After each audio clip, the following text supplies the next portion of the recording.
Bismillahirrahmanirrahim. Assalamualaikum warahmatullahi wabarakatuh.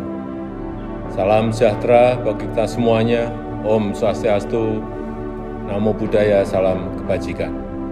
Bapak, Ibu, dan saudara-saudara sebangsa dan setanah air, penerapan PPKM darurat yang dimulai tanggal 3 Juli 2021 yang lalu adalah kebijakan yang tidak bisa kita hindari, yang harus diambil pemerintah meskipun itu sangat berat.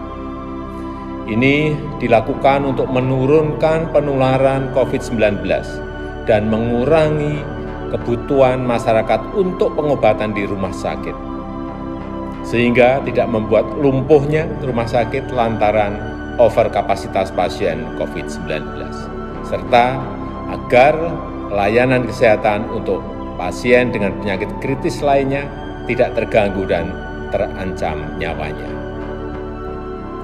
Namun, alhamdulillah, kita patut bersyukur setelah dilaksanakan PPKM darurat, terlihat dari data penambahan kasus dan kepenuhan bed rumah sakit mengalami penurunan.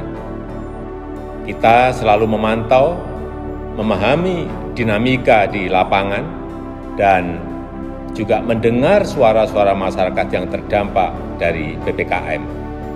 Karena itu, jika tren kasus terus mengalami penurunan, maka tanggal 26 Juli 2021 pemerintah akan melakukan pembukaan secara bertahap. Pasar tradisional yang menjual kebutuhan pokok sehari-hari diizinkan dibuka sampai pukul 20 dengan kapasitas pengunjung 50%. Pasar tradisional selain yang menjual kebutuhan pokok sehari-hari diizinkan dibuka sampai dengan pukul 15 dengan kapasitas maksimal 50%. Tentu saja dengan penerapan protokol kesehatan yang ketat, yang pengaturannya akan ditetapkan oleh pemerintah daerah.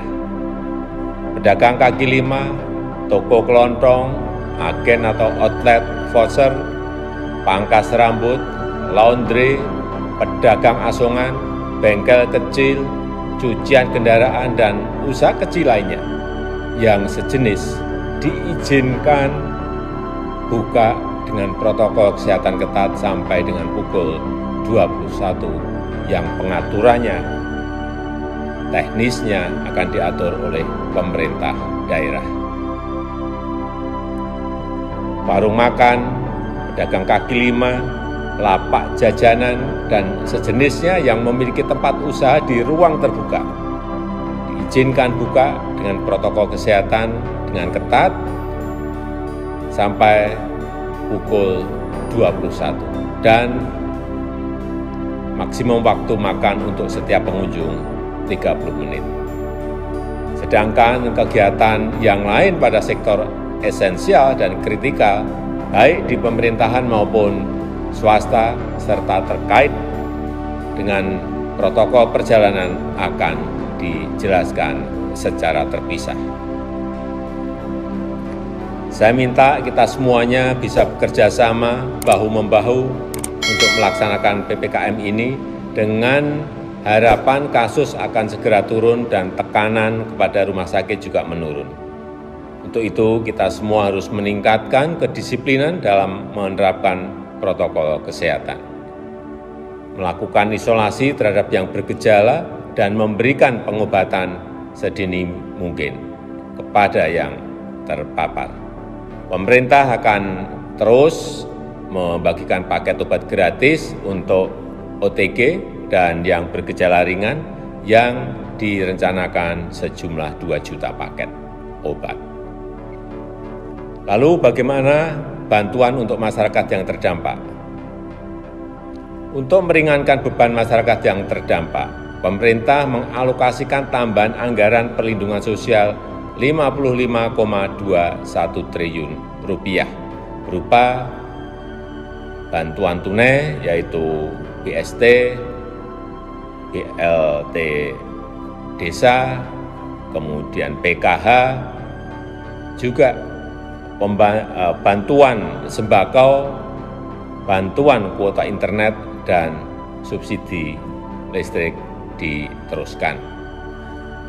Pemerintah juga memberikan insentif untuk usaha mikro informal sebesar 1,2 juta untuk sekitar 1 juta usaha mikro, dan saya sudah memerintahkan kepada para menteri terkait untuk segera menyalurkan bansos tersebut kepada warga masyarakat yang berhak.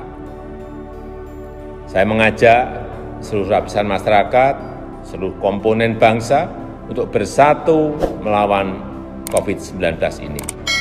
Memang ini situasi yang sangat berat, tetapi dengan usaha keras kita bersama, insya Allah kita bisa segera terbebas dari COVID-19. Dan kegiatan sosial, kegiatan ekonomi masyarakat bisa kembali normal. Terima kasih. Wassalamualaikum warahmatullahi wabarakatuh.